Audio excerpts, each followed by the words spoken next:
ये कहानी है जब दुनिया के खत्म होते ही सभी साइंटिस्ट्स ने मिलकर एक ऐसे शहर का निर्माण किया जो जमीन के कई किलोमीटर नीचे था। साइंटिस्ट्स ने उस शहर से बाहर निकलने के बारे में सभी जानकारियों को एक कागज पर लिखा और एक खास की के साथ उसे एक बॉक्स में बंद करके उस बॉक्स को अगले 200 सालों पर सेट किया और उस बॉक्स को सिटी के मेयर को दिया गया। मेयर का काम था आगे आने वाले मेयर को वो बॉक्स देना और फिर उस मेयर का उससे आगे वाले मेयर को बॉक्स देना अगले 200 सालों तक, जब तक ये बॉक्स खुल ना जाए। ये बॉक्स कई मेयर्स के हाथ में गया मगर एक मेयर की डेथ जवानी में ही हो गई और ये चेन यहीं टूट गई। वो बॉक्स उस मेयर के स्टोर रूम में रख दिया गया और धीरे धीरे उसे भुला भी दिया गया। अब 200 साल पूरी तरह गुजर चुके थे और अब बॉक्स खुल चुका था। अब हम एक डून नाम के लड़के को देखते हैं जिसके लिए आज का दिन बेहद खास होने वाला था, क्योंकि आज उसकी पढ़ाई पूरी होने के बाद उसे इस शहर में कोई काम दिया जाना था। तभी एकदम से उस पूरे शहर की लाइट चली जाती है और हर तरफ अंधेरा छा जाता है। सभी इसे ब्लैकआउट कहा करते थे और ये दिन ब दिन लंबी होती जा रही थी। डून एक बेहद इंटेलिजेंट लड़का था और वो चाहता था कि उसे उस जनरेटर में काम मिले जो पूरे शहर को बिजली दे रहा है। उस जनरेटर में खराबी आ चुकी थी और बीच बीच में पूरा शहर अंधेरे का शिकार हो जाया करता था। अब वो वक्त आता है जब सभी को उनके काम दिए जाने थे। सभी वक्त पर पहुंच चुके थे, केवल एक लड़की लीना को छोड़कर। लीना इस एम्बर नाम के शहर की गलियों में भागती हुई किसी तरह वहां पहुंच जाती है। अब बच्चों में उनकी जॉब्स बांटी जानी शुरू होती हैं और एक एक करके बच्चों को एक बैग में से चिट्स निकालने को कहा जाता है जिनमें उनकी जॉब्स लिखी होती हैं। अब लीना की बारी आती है और उसकी चिट में पाइप वर्कर की जॉब लिखी होती है। लीना को ये जॉब बिल्कुल भी पसंद नहीं आती, वो इस जॉब से बिल्कुल खुश नहीं होती। आप बारी डून की आती है मगर डून को भी उसकी पसंद की जॉब नहीं मिलती। डून को एक मैसेंजर की जॉब मिलती है। आप सबके चले जाने के बाद डून लीना को रोककर उससे कहता है कि डून पाइप वर्क्स की जॉब लेना चाहता है। वो अपना वक्त लोगों की बातें इधर उधर करते हुआ नहीं बिताना चाहता और लीना के साथ अपनी जॉब एक्सचेंज करना चाहता है। लीना इसके लिए तुरंत ही तैयार हो जाती है और उसे शुक्रिया कहती हुई वहां से चली जाती है। लीना मैसेंजर की जॉब से बेहद खुश होती है और अपनी आंट को सबसे पहले जाकर इस बारे में बताती है। उसकी आंट को यह सुनकर बेहद अच्छा लगता है। अब हम डून को देखते हैं जो अपने पिता के साथ अपने घर पे होता है। डून के पिता उसे एक अजीब से मशीन देते हैं और कहते हैं कि उसे जल्द ही समझ आ जाएगा ये मशीन किस काम आती है। डून के पिता उससे कहते हैं कि आज से उसे हर चीज को एक खास नजर से देखना चाहिए और उन चीजों को नोटिस करना चाहिए जिस पे कोई भी ध्यान नहीं देता। अब ये सब सुनने के बाद डून घर से बाहर चला जाता है और बाहर जाकर उसकी नजर एक बेहद अजीब से जानवर पर पड़ती है जो किसी कीड़े की तरह नजर आ रहा था। उसके पंख खराब हो चुके थे। डून उसके पंख को एक धागे की मदद से ठीक कर देता है और वो कीड़ा उड़कर वहां से चला जाता है, मगर डून नहीं जानता था आखिर इस अंडरग्राउंड सिटी के बाहर क्या है और वो कीड़ा आखिर कहां से आया है। अब हम लीना को देखते हैं जो फिलहाल अपनी छोटी बहन पूपी को सुलाने के लिए एक रिकॉर्डेड टेप चला रही थी जिसमें कुछ पुराने मैसेजेस रिकॉर्डेड थे। पूपी को सोते वक्त वो मैसेजेस सुनना बेहद पसंद था। लीना की भी एक ख्वाहिश थी, वो जिंदगी में कम से कम एक बार देखना चाहती थी कि उस अंडरग्राउंड सिटी के बाहर की दुनिया कैसी है। अब अगली सुबह लीना अपनी जॉब के पहले दिन के लिए बेहद एक्साइटेड होती है और वक्त से बहुत पहले ही पहुंच जाती है। वहीं दूसरी तरफ डून पाइपलाइंस के बीच पहुंचता है अपने काम को अच्छे से समझने के लिए, जहां पहले से कुछ और भी लोग काम कर रहे थे। अब लीना को उसकी यूनिफॉर्म दी जाती है और लीना अपनी जगह पर लोगों के मैसेजेस डिलीवर करने चली जाती है। अब डून पाइप वर्क्स में एक बूढ़े आदमी सोल से मिलता है जो उसे सारा काम समझाता है और एक लॉकर देता है जिसमें वो अपना सामान रख सकता था। साथ ही साथ सोल डून को एक लोहे की टोपी देता है और उसमें खुरच कर अपना नाम लिखने को कहता है ताकि अगर उसे कुछ भी हो जाए तो पता चल सके, क्योंकि पिछली बार जिसने इस टोपी को पहना था उसकी पानी में डूबने के कारण मौत हो गई थी। अब डून सोल से कहने की कोशिश करता है कि वो जनरेटर के अंदर की खराबियों को ठीक कर सकता है अगर उसे एक मौका दिया जाए तो, मगर सोल तब तक सो चुका था। अब हम लीना को देखते हैं जो बेहद खुशी खुशी अपना काम कर रही थी, लेकिन तभी उसे एक चीख सुनाई दी। उसने खिड़की से बाहर देखा तो एक आदमी नजर आया जो इस सिटी से बाहर का रास्ता ढूंढना चाहता था मगर किसी चीज से डरकर वापस भाग आया था। अब हम देखते हैं पाइपलाइंस में काम करते करते डून सोल की पॉकेट से एक मैप चुरा लेता है जिसमें पूरे पाइपलाइंस नेटवर्क की जानकारी होती है।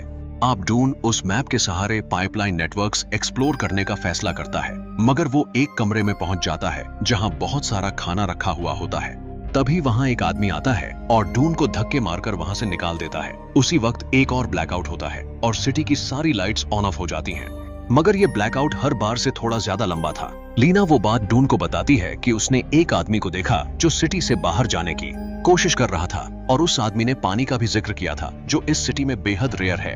तभी लाइट वापस आ जाती है और एक अनाउंसमेंट होती है, सभी पाइप वर्कर्स को बुलाया जाता है। जाते जाते लीना डून को एक सिंग देती है जो शायद किसी बीटल का था और लीना को कहीं पड़ा मिला था। आप वहां से लीना सीधे अपने घर अपनी दादी को देखने जाती है कि वो ठीक है या नहीं। वहीं दूसरी तरफ डून को जनरेटर वाले एरिया में बुलाया जाता है जहां वो देखता है कि पूरे सिटी को पावर दे रहे जनरेटर में अब आग लग चुकी है और सिचुएशन बेहद खराब हो चुकी है। लीना की दादी लीना से किसी खास चीज का जिक्र करने की कोशिश कर रही होती है, मगर खराब दिमागी हालत के कारण वो सही से लीना को समझा नहीं पाती कि आखिर वो किस चीज के बारे में कहना चाहती है। लीना अपनी बहन पूपी को देखती है जो स्टोर रूम में एक लोहे के बक्से में से कुछ कागज निकालकर खा रही होती है। लीना पूपी और उस बक्से को बाहर लेकर आती है। तभी लीना की दादी लीना से कहती है कि यही वो खास चीज है जिसके बारे में वो लीना से बताना चाहती थी। मगर जब लीना दादी से पूछती है कि आखिर इस बक्से में ऐसा क्या है जो वो बताना चाहती थी, तो उसकी दादी कहती है कि उसे कुछ भी याद नहीं, उसे बस इतना याद है कि इस बक्से में कुछ बेहद खास है।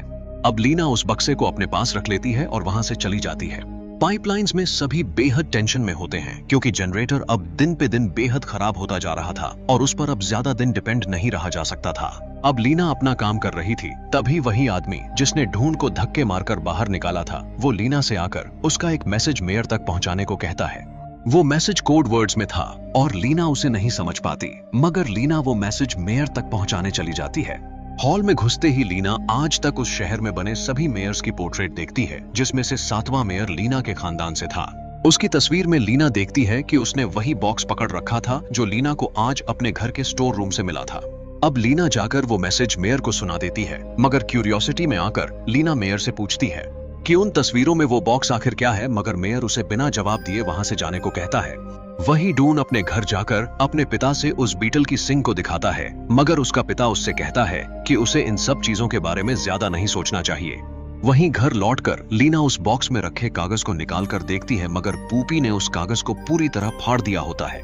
लीना को उस बॉक्स में से एक शीशे का टुकड़ा भी मिलता है, जिसे लेकर पूपी एक औरत के पास जाती है और वो औरत भी उस टुकड़े को नहीं पहचान पाती।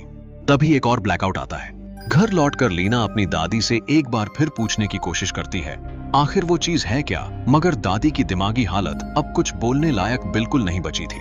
अब लीना पूपी को भी डॉक्टर के पास ले जाती है, जिसे बहुत खांसी आ रही थी। वो डॉक्टर पूपी के मुंह के अंदर से एक कागज का टुकड़ा निकालकर वहां से चली जाती है। पूपी उस कागज को खोलकर उसमें लिखी चीज को पढ़ने की कोशिश कर रही थी कि तभी एक बार फिर ब्लैकआउट आया और फिर लीना की दादी चल बसी। अब लीना और उसकी बहन पूपी अपनी आंट के घर उनके साथ रहने आ गई। अब लीना किसी भी हालत में उस बॉक्स के पीछे का राज जानना चाहती थी।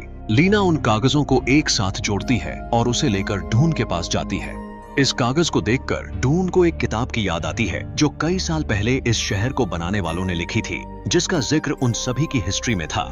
लीना और ढूंढ चोरी छुपे उस जगह पर वो किताब खोलकर देख रहे थे जिसमें लिखी चीजें उस फटे हुए कागज से बेहद मिलती जुलती थीं, मगर तभी वहां एक आदमी आ जाता है जिसकी वजह से ढूंढ और लीना को वहां से छुपकर भागना पड़ता है।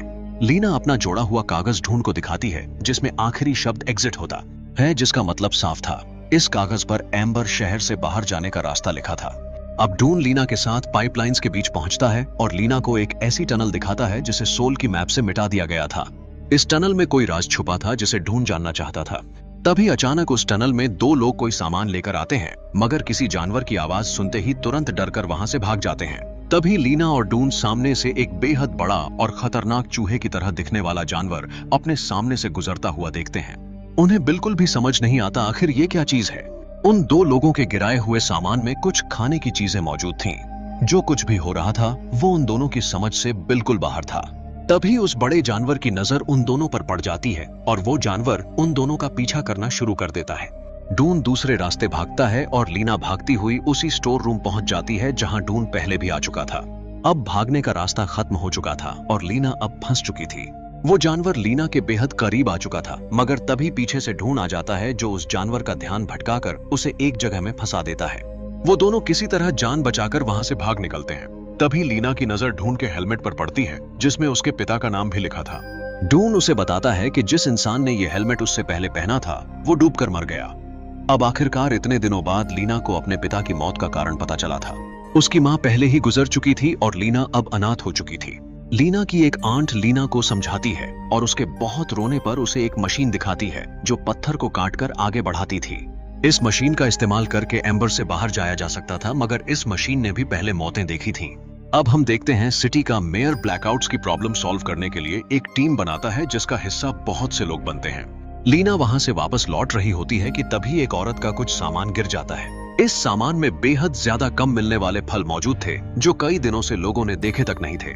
वो औरत कहती है कि ये फल वो अपने एक दोस्त के लिए ले जा रही है, मगर उसका ये दोस्त वही अजीब आदमी था जिसने धक्के मारकर ढूंढ को स्टोर रूम से बाहर निकाला था। अब इतना देखते ही लीना ढूंढ के पास जाती है और उसे सब कुछ बताती है, जिसके बाद वो दोनों चुपकर मेयर के रूम में पाइपलाइन के रास्ते जाने का फैसला करते हैं। वो लोग वहां जो देखते हैं उन्हें अपनी आंखों पर विश्वास नहीं होता। वहां ढेर सारा खाना रखा हुआ नजर आता है जो कई सालों से लोगों को देखने तक को नसीब नहीं था। वहां मेयर खाते खाते अपनी कुर्सी पर सो चुका था। पूरा शहर परेशानियों से भरा था, मगर मेयर अपनी कुर्सी पर बैठा नायाब खाने खा रहा था। अब वो लोग चुपचाप वहां से बाहर आ जाते हैं और लीना ढूंढ को अपने घर लेकर जाती है जहां पूपी के सोने का वक्त हो चुका था। लीना ढूंढ से वो रिकॉर्डेड टेप चलाने को कहती है जिसमें पुरानी रिकॉर्डिंग्स मौजूद थीं। ढूंढ को उस रिकॉर्डिंग में कुछ बेहद काम की चीज सुनाई दे देती है और ढूंढ तुरंत ही वहां से चला जाता है। जाते जाते लीना ढूंढ से कहती है कि वो दोनों दोबारा ग्रीन हाउस पर मिलेंगे। ढूंढ ने अपने पिता की आवाज उस टेप मशीन में सुनी थी जिसमें लीना के पिता से कह रहे थे कि वो दोनों मिलकर इस शहर से बाहर जा सकते हैं। अब ढूंढ के पिता उसकी बात टालने की कोशिश करते हैं, मगर ढूंढ उनसे कहता है कि उसके पास प्रूफ मौजूद है। इस शहर को बनाने वालों ने यहाँ से निकलने का रास्ता भी लिखा था। अब लीना जाकर मेयर की शिकायत हॉल के एक आदमी से करती है कि मेयर शहर के लोगों से खाना चुरा रहा है, मगर वो आदमी भी मेयर से मिला हुआ था और इतना सुनते ही लीना को मेयर के पास लेकर जाता है। मगर वहां मेयर की नजर लीना के हाथों में रखे उस बॉक्स पर पड़ती है। मेयर उस बॉक्स को लीना से छीनने की कोशिश करता है, मगर तभी एक ब्लैकआउट आता है और लीना वहां से बचकर भाग निकलती है। अब मेयर अपने आदमियों को लीना को ढूंढने भेज देता है। उसी वक्त शहर में कोई फंक्शन होने वाला था जिसके कारण बेहद भीड़ भाड़ का माहौल था। अब मेयर के आदमी लीना के दोस्त ढूंढ के घर भी पहुंच जाते हैं, मगर ढूंढ का पिता बेहद चालाकी के साथ उन लोगों का ध्यान भटकाता है और इतने में ढूंढ वहां से भाग निकलता है। अब वो लोग लीना के घर पर पहुंचते हैं जहां लीना की आंट और बहन मौजूद थीं, मगर लीना उन्हें वहां नहीं मिली। मगर लीना की आंट सभी चीजों से अनजान उन सभी को बता देती है कि लीना आज अपने फ्रेंड से ग्रीन हाउस पर मिलने वाली थी। अब मेयर के आदमी शहर भर में पोस्टर छापने शुरू कर देते हैं और डून और लीना को खोजने पर इनाम लगा दिया जाता है। डून और लीना किसी तरह छुपकर उनसे बच जाते हैं। अब लीना डून को वो मशीन दिखाती है जो उसे क्लैरी ने दिखाई थी, जिसका इस्तेमाल करके जमीन के नीचे रास्ता बनाकर चला जा सकता था। अब वो लोग उस बॉक्स को अपने साथ लेकर वहां से निकलने का फैसला करते हैं। शहर में फंक्शन शुरू हो चुका था। डून और लीना एक बेहद अजीब जगह पर पहुंचते हैं जहां किसी ने पहले से लाइट्स लगा रखी थी। अब लीना डून को एक शीशे का टुकड़ा देती है जो उस बॉक्स में मौजूद था। डून के पास भी उसके पिता का दिया हुआ एक वैसा ही शीशे का टुकड़ा मौजूद था। उन दोनों को जोड़ने पर एक चमकती हुई चीज बनती है। वो लोग वहां से निकलते इससे पहले लीना कहती है कि उसे पॉप्पी को अपने साथ लेकर चलना है। अब शहर में जाकर वो दोनों चुपके से पॉप्पी को अपने साथ लेकर वहां से भाग निकलते हैं और पाइपलाइंस के बीच पहुंचते हैं जहां जनरेटर हॉल में जाने का रास्ता मौजूद था। उन्हें जनरेटर हॉल में जाने की जरूरत थी, मगर उसका दरवाजा बिल्कुल भी नहीं खुल रहा था। अब पॉप्पी अपने पास रखा हुआ आधा फटा हुआ कागज निकालती है जो वहां के लॉकर की तरफ इशारा करता है। अब लॉकर को जाकर देखने पर उन्हें एक लीवर नजर आता है जिसे घुमाने पर एक बोट बाहर निकल कर आती है जो धीरे धीरे कर खुद आगे बढ़ती है और जनरेटर हॉल के अंदर चली जाती है। वहां एक पानी की नदी बहती हुई नजर आती है, मगर बोट थोड़ी आगे जाकर एक गियर से टकराकर टूट जाती है, जिसका मतलब था वो लोग अब भी इस पहेली को पूरी तरह नहीं सुलझा पाए। अब उस कागज पर लिखी चीजों को समझते हुए दोनों एक कंट्रोल रूम में पहुंचते हैं जहां जनरेटर हॉल के सारे कंट्रोल्स मौजूद थे। अब उस कागज को फॉलो करते हुए उन्हें आखिरकार एक रास्ता नजर आता है। शहर में हर तरफ शॉर्ट सर्किट होने लगता है। अब डून और लीना बोट में बैठकर वहां से निकल जाते हैं। वहीं दूसरी तरफ मेयर अपने बंकर में आ जाता है ताकि वो किसी भी इमरजेंसी की सिचुएशन में खुद को बचा सके, मगर मेयर वहां उस खतरनाक जानवर के हाथों मारा जाता है। अब कई घंटों के सफर के बाद वो लोग जमीन से बाहर आते हैं, मगर तब रात का वक्त हो रहा होता है और उन्हें बेहद बुरा लगता है क्योंकि बाहर आकर भी उन्हें केवल अंधेरा ही नजर आता है। मगर तभी सुबह हो जाती है और उन्हें ये देखकर बेहद खुशी होती है। अब डून और लीना एक पत्थर में एक लेटर लिखकर उस जमीन के नीचे मौजूद शहर में गिरा देते हैं ताकि बाकी लोग भी उस शहर से बाहर आ सकें। वो लेटर ढूंढ के पिता के हाथ लगता है और हमारी कहानी यहीं खत्म हो जाती है। आप जाते जाते हमारे चैनल को सब्सक्राइब करना बिल्कुल भी ना भूलें।